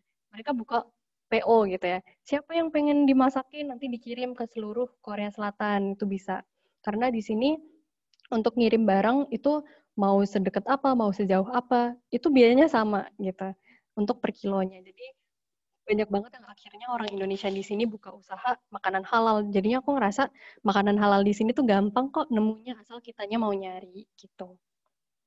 Terus perubahan musim juga sebenarnya masuknya ke suka kali ya, karena kita di Indonesia ngerasanya monoton banget, hujan, kalau nggak hujan panas, udah dua itu aja. Tapi kalau di Korea itu kita benar-benar harus tahu, misalnya nanti siang hujan nggak ya gitu. Karena pernah waktu itu teman-teman lagi musim dingin, lagi ini ya musim salju, jadi paginya turun salju, terus tiba-tiba siangnya panas, panas yang panas banget, ininya apa mataharinya nyengat banget, tapi sorenya hujan deres, hujan air deres banget, jadi bisa musim itu berganti, ini ya cuacanya berganti setiap waktu dalam satu hari gitu, nggak kayak di Indonesia yang selalu sama gitu. Jadi perubahan musim ini harus kita pelajari juga Korea ini kayak gimana, dan yang pasti akan ngaruh ke diri kita ya. Aku kan dulu belum pernah keluar negeri, jadi belum pernah ngerasain perubahan musim. Jadi ketika ke Korea Selatan awal-awal agak kaget, jadi kayak kulitnya misal jadi beruntusan atau kulitnya mengelupas, jadi bersin-bersin kalau lagi musim apa musim semi atau spring. Sekarang kan lagi banyak bunga-bunga itu banyak yang bersin-bersin. Jadi memang untuk perubahan musim ini kita sesuaikan dengan kondisi tubuh kita. Terus sosial dengan orang Korea tadi aku udah sempat bahas juga. Dan udah cukup sekian untuk penjelasan dari aku. Ini ada akun media sosial aku. Silahkan kalau teman-teman pengen tanya-tanya, bisa langsung nanya aja lewat DM misalnya atau lewat chat ke aku gitu. Aku kembalikan lagi ke Oke, baik. Terima kasih banyak sekali kepada Kak Malika atas materi dari kelasnya. Baik, sekarang adalah saatnya untuk sesi tanya jawab ya. Untuk pertanyaannya nanti akan dibuka, kemudian hanya untuk 4 orang. Jadi saya akan memilih 4 pertanyaan terbaik dan nantinya akan dijawab langsung oleh Kak Malika. Baik, untuk formatnya adalah sebagai berikut. Itu yang tadi sudah ditulis ya oleh admin saya. Yaitu nama lengkap, underscores, asal daerah, underscores pertanyaan. Baik. Bagi yang ingin bertanya mungkin bisa diketik sekarang, nanti akan kita pilih.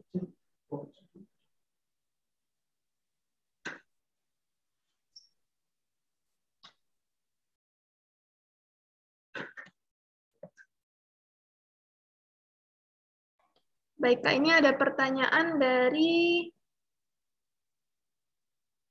Sebentar.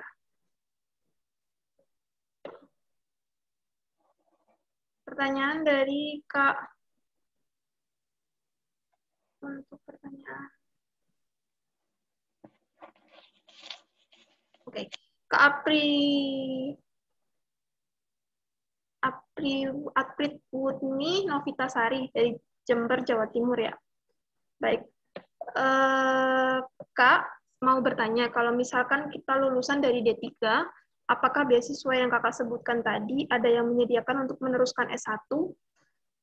Kemudian apakah masih banyak universitas yang menyediakan beasiswa untuk meneruskan ke jenjang S1 dari lulusan diploma, Kak? Baik, mungkin bisa dijawab dulu sambil saya memilih untuk yang pertanyaan kedua ya, Kak. Ya.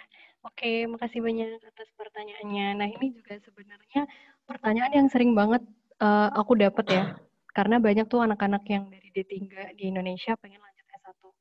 Nah, setahu nih, mohon maaf banget, itu belum ada ya untuk yang jenjang S1 melanjutin dari D3 gitu. Tapi saran aku kalau misal emang teman-teman D3, aku tuh punya banyak temen yang D3 tapi akhirnya ambil S1, beresin dulu S1-nya di Indonesia, baru habis itu lanjut S2 ataupun ya S2 lah, S2-nya ke sini gitu. Jadi kita belum ada nih yang sistemnya diploma. Jadi kalau misal pilihannya cuma antara S1 atau S2 atau S3 sekalian gitu, nggak ada yang diploma.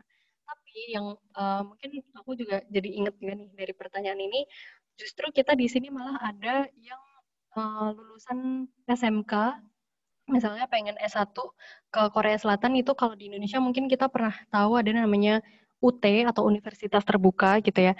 Nah itu di Korea Selatan kita juga ada UT gitu. bedanya apa UT Korea Selatan sama UT Indonesia? Sebenarnya sama aja, cuman bedanya di Korea ini karena kita kan kerja ya. Jadi UT itu kan mereka kerja dari Senin sampai Jumat. Kemudian entah Sabtu atau Minggu atau dua-duanya itu kerja di perusahaan. Nah, karena kita di Korea udah membiayai hidupnya mahal, otomatis gajinya juga gede gitu. Jadi gajinya sekitar minimal paling kecil itu 2 juta won, sekitar 20 juta rupiah satu bulannya. Jadi mereka anak-anak SMK kerja ke Korea Selatan tapi dapat sertifikat S1 juga gitu. Tapi kalau yang diploma kayaknya mohon maaf banget belum ada di Korea Selatan. Oke, ini untuk pertanyaan yang kedua ya. Dari Kak Rizkia Laili, asal dari Malang. Baik, izin tanya Kak, tadi saya sempat baca-baca di website Yonsei, dan salah satu kualifikasi GKS-nya yaitu harus sudah lulus atau dijadwalkan lulus SMA pada 1 Maret di tahun akan mendaftar. Nah, persyaratan poin itu apakah berlaku di Yonsei saja atau di semua universitas yang menerima beasiswa GKS ya Kak? Terima kasih. Oke, terima kasih pertanyaannya. Nah, setahuku kalau yang persyaratan ini berlaku untuk semua universitas. Jadi untuk semua KGSP karena yang tadi kan aku juga sempat bilang ya teman-teman bahwa kalau kalian masih S1 pengen langsung lanjut S2 bisa langsung daftar beasiswa yang tadi aku sebutkan gitu. Tapi khusus KGSP itu memang mereka cukup strict ya karena kan yang daftar banyak banget. Jadi kayaknya ya persyaratannya memang harus udah lulus dulu gitu. Baik itu yang dari SMA harus lulus SMA dulu baru bisa daftar S1 maupun yang S1 harus udah lulus S1 dulu baru bisa daftar S2 gitu. Jadi persyaratan itu untuk semua jenis universitasnya. Jadi seluruh KGSP gitu.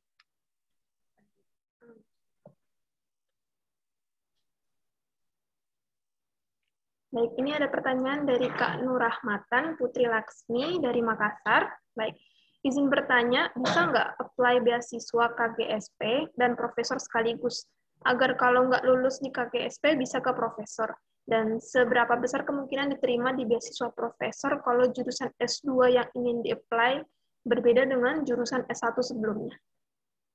Oke, terima kasih atas pertanyaannya. Nah, kalau teman-teman pengen punya backup ya, jadi nggak cuman KGSP doang, tapi juga di beasiswa profesor, bisa nggak? Jawabannya bisa, pakai banget gitu. Karena mereka kan nggak ada koneksi satu sama lain ya, jadi nggak akan ada database misalnya orang ini udah daftar beasiswa profesor, makanya nggak bisa keterima di KGSP itu nggak akan ada kayak gitu. Jadi teman-teman bisa daftar dua-duanya. Dan ini memang yang banyak dilakukan oleh teman-teman Indonesia yang akhirnya keterima di Korea Selatan. Karena tadi kan sempat ya aku bilang bahwa kalau di KGSP ada 3 kali attempt gitu ya. Jadi cuman bisa daftar sampai 3 kali. Kalau misal udah gagal 3 kali nggak bisa daftar lagi. Nah kalau beasiswa profesor itu kan nggak ada batasannya.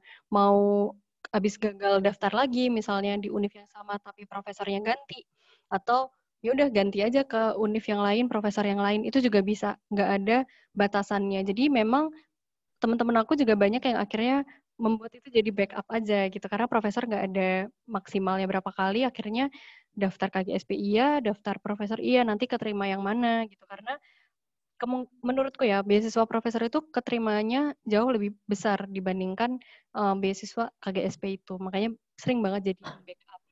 Nah terus kalau jurusan S2 itu beda sama jurusan S1, sebenarnya nggak masalah gitu. Karena banyak juga teman-teman aku yang tadi aku bilang ya, mereka jurusannya dari sains yang murni gitu. Kimia murni, fisika murni. Teman-teman aku tuh ada dari UPI, dari bahkan UPI ya, pendidikan gitu ya, pendidikan fisika. Tapi ketika masuk ke Korea Selatan, dia ambil beasiswa profesor, itu ngambilnya engineering gitu, ambilnya teknik. Jadi bisa banget jurusannya beda asalkan teman-teman itu mau belajar karena di sini tuh sebenarnya kuncinya adalah kita mau belajar dan kalau bisa ketika teman-teman nulis topik penelitiannya itu menarik gitu misalnya saya dari jurusan pendidikan fisika tapi saya tertarik fisika di bagian apa ya misal radiologi makanya dia ambil laboratoriumnya radiologi atau hal-hal kayak gitu jadi usahakan cari kesinambungannya tuh di mana insya Allah nanti profesor akan consider untuk ngambil teman-teman. Dan yang pasti teman-teman harus mau belajar. Oke, baik. Kemudian untuk pertanyaan selanjutnya ya. Untuk dari Kak Anggun dari Purwokerto. Baik. Kak, saya mahasiswa semester 6, S1 jurusan informatika. Tetapi saya tidak ada kenalan profesor yang kuliah di luar negeri atau di Korea mungkin ya. Apakah ada saran Kak dan kemungkinan untuk dapat beasiswa profesor? Kira-kira ada rekomendasi universitas mana ya Kak? Oke. Terima kasih ya pertanyaannya. Nah, untuk yang tadi kan sebenarnya aku ngasih tips ya bahwa kalau bisa cari profesor yang memang punya kredibilitas tinggi gitu. Nah, salah satu caranya adalah biasanya profesor yang ambil S3 atau S2 di luar negeri itu mereka punya publikasi internasional itu banyak gitu. Tapi sebenarnya tidak menutup kemungkinan juga bahwa profesor-profesor yang mereka sebenarnya lulusan di Indonesia juga kok S3-nya gitu. Tapi mereka punya publikasi yang juga bagus dan kredibilitasnya tinggi banget. Aku punya dosen waktu S1, dosen aku ini dia lulusan di Indonesia S1, S2, S3, tapi publikasinya itu bagus banget. Nah, makanya teman-teman nggak cuman ngecek dia lulusan mana, dosen kita yang di Indonesia, tapi juga publikasinya kayak gimana, ceknya di mana, ceknya di Google Scholar atau di ResearchGate. Nah, itu nanti teman-teman bisa lihat karena di sana itu ada poin-poinnya. Jadi gini, kalau misal poinnya itu makin gede, maka kredibilitasnya akan semakin tinggi. Kalau di ResearchGate itu ada skornya kalau misal katakanlah 30,29. Berarti dia publikasinya banyak banget. Nanti ada berjejer publikasinya ada apa aja. Pernah bekerja sama dengan siapa aja itu teman-teman bisa lihat gitu atau di LinkedIn. Tapi LinkedIn kayaknya nggak sebanyak kayak di Google Scholar, nggak sedetail itu. Tapi kalau Google Scholar sama ResearchGate, teman-teman bisa cek, oh prof aku yang di Indonesia ini sangat kredibel, makanya akan bisa mendongkrak nama aku ketika aku daftar ke luar negeri gitu. Jadi tipsnya itu tadi, cek aja publikasinya kayak gimana profesor kita. Terus kemungkinan untuk dapat beasiswa profesor bisa banget gitu karena ini jurusannya juga menarik, informatika kan banyak dibutuhkan ya di Korea Selatan. Terus kalau rekomendasi univ, aku di sini sebenarnya banyak ya nemu dari jurusan informatika dan kebanyakan itu informatika dari UI. Kalau misal yang sekarang aku dapat dan mereka kebanyakan ambil univnya di UST sama kayak aku, tapi institutnya beda. Institutnya ambil di daerah Daejeon, jadi bukan ambil di KIS sama kayak aku. Nah, mungkin univnya kalau aku rekomendasi bisa tuh ke UST atau juga teman-teman aku di Kookmin University itu banyak banget dari jurusan entah itu teknik informatika. Kalau yang benar-benar teknik informatika aku nggak begitu yakin, tapi kalau yang kayak teknik mesin, robotik itu mereka banyak banget.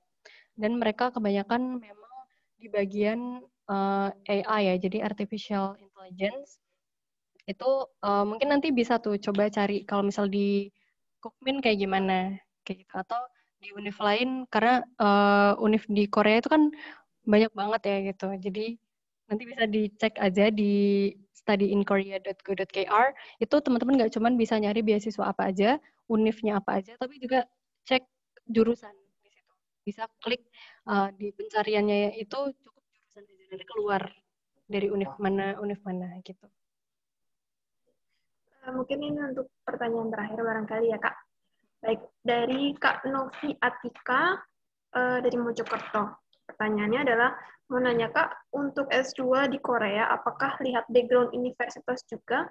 Bagaimana jika universitas saya semisal tidak top university di Indonesia? Terus dengar-dengar kalau mau daftar S2 abroad, harus ada pengalaman bekerja atau intern yang sesuai dengan jurusan Kakak. Ini pertanyaan menarik banget ya, karena banyak juga yang bilang ke aku gini, iya kan Kak Malika dari ITB, makanya bisa diterima gitu ya. Kalau aku kan dari jurusan gak terkenal nih Kak, bisa nggak ya S2 di Korea juga? Nah, sebenarnya teman-teman ketika aku daftar di UST pertama kali, itu jarang banget ada orang Indonesianya. Dan kalaupun ada, isinya kalau nggak anak UI, kayak anak UI doang deh. Kebanyakan anak UI. Nggak ada anak ITB, nggak ada jurusan lain gitu. Nah, waktu itu aku pertama kalinya Mungkin bukan pertama kalinya ya, karena ada profesor-profesor aku dulu, dosen aku yang daftar di sini, tapi udah jauh banget, lama banget. Nah, profesor yang sekarang jadi supervisor aku, itu beliau belum pernah kerja sama orang Indonesia. Jadi beliau tuh selalu ngambilnya kalau nggak orang Ukraine atau Ukraina, kemudian orang Jerman. Jadi beliau ngambilnya yang dari foreigner, yang dari Eropa. Kalau nggak ya Ukraine, Rusia gitu. Nggak pernah ngambil Indonesia. Karena beliau mikirnya, kayaknya Indonesia nggak begitu bagus gitu. Tapi anyway, waktu itu aku daftar ke beliau, ngirim email ke beliau, dan beliau, oke, aku coba deh nerima orang Indonesia. Tapi waktu itu beliau tuh nggak tahu kayak track record ITB kayak gimana, terus abis itu ranking di Indonesia tuh kayak gimana. Tapi anyway dia terima aja, dan beliau ngelihatnya oke, orang Indonesia gitu kan. Dan ternyata setelah aku kerja di situ di bawah beliau seneng banget. Oh, ternyata orang Indonesia tuh lebih rajin ya daripada orang Ukraine misalnya gitu, atau lebih totalitas ya gitu.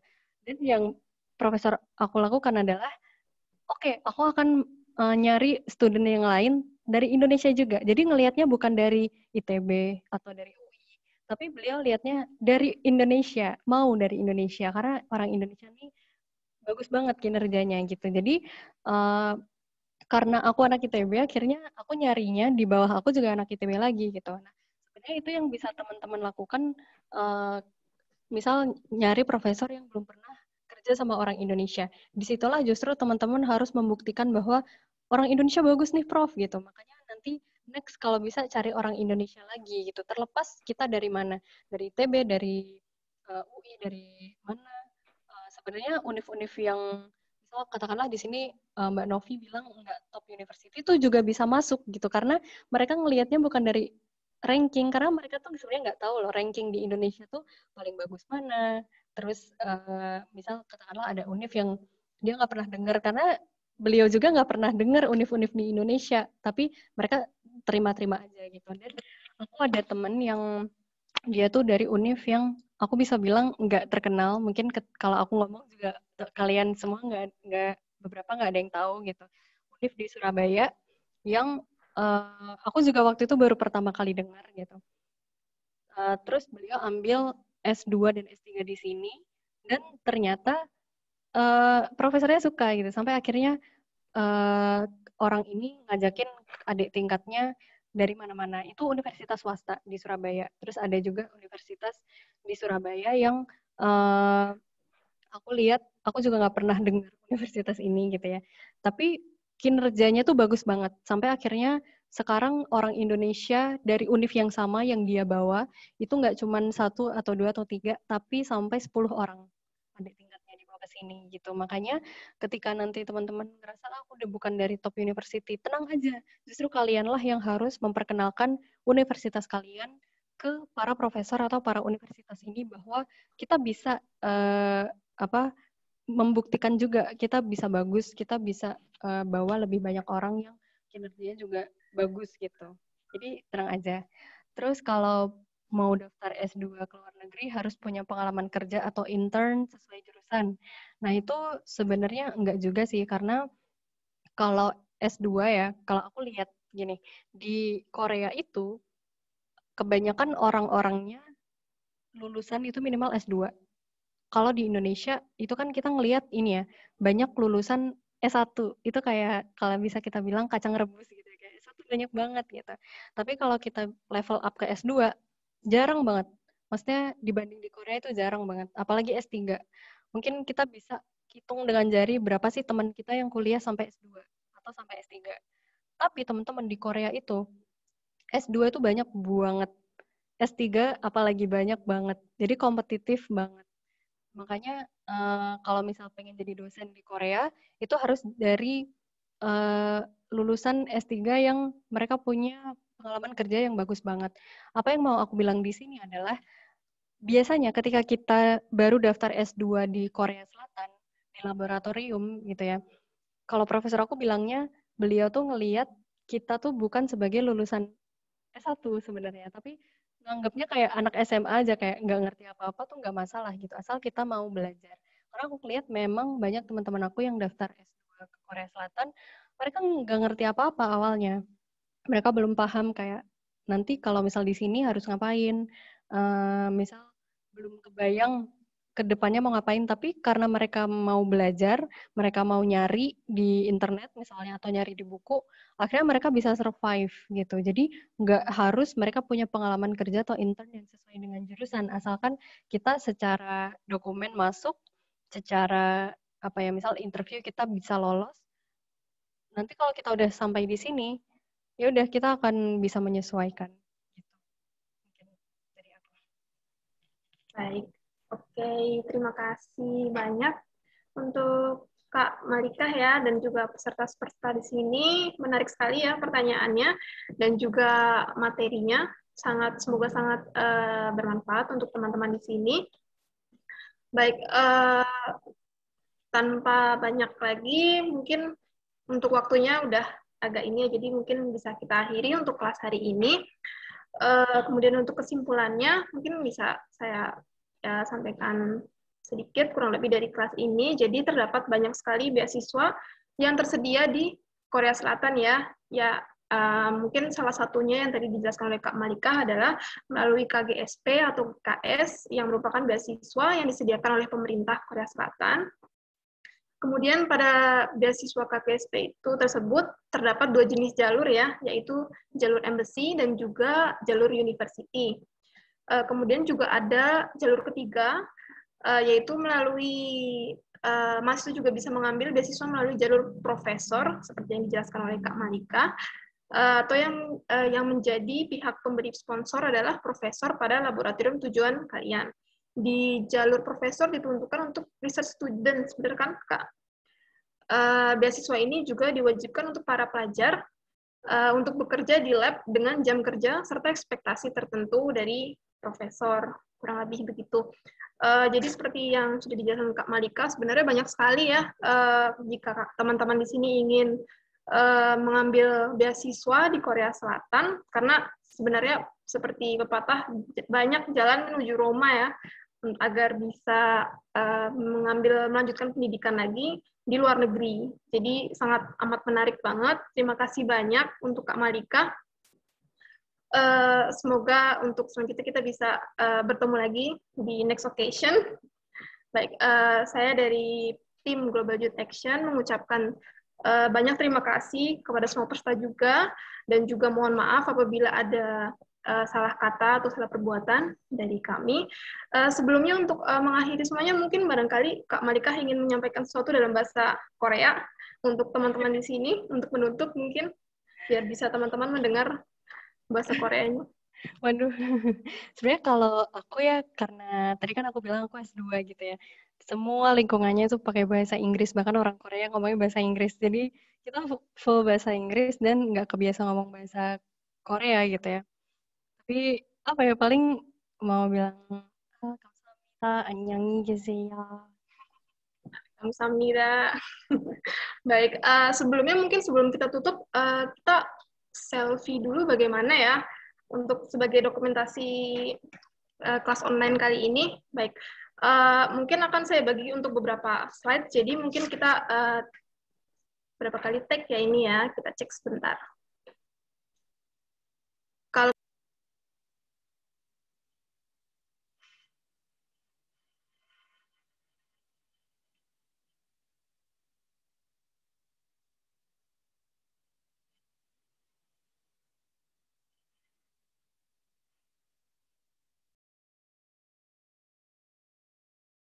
oke, untuk 11 kali mungkin ya, nggak apa-apa nih ya, 11 kali. Baik, bisa di-mute dulu untuk semua chatnya. Baik, siap semuanya untuk take. Oke. Hana, Dul, set. Baik, untuk next ya. Hana, Dul, set. Baik. Selanjutnya, Hana, Dul, set. Ya. Selanjutnya, ayo yang belum siap. Baik. Untuk, oke. Hana, Dul, set. Next. Baik. Nah, ada yang belum aktif ya kameranya nih. Oke. Ya, baik, 1, 2, 3. Baik. Oke. Untuk selanjutnya, 1, 2, 3. Lagi untuk selanjutnya, 1, 2, 3. Wah, sudah dapat semuanya nih. Oke, kalau begitu kita tutup kelas online kali ini. Terima kasih banyak dan wassalamualaikum warahmatullahi wabarakatuh.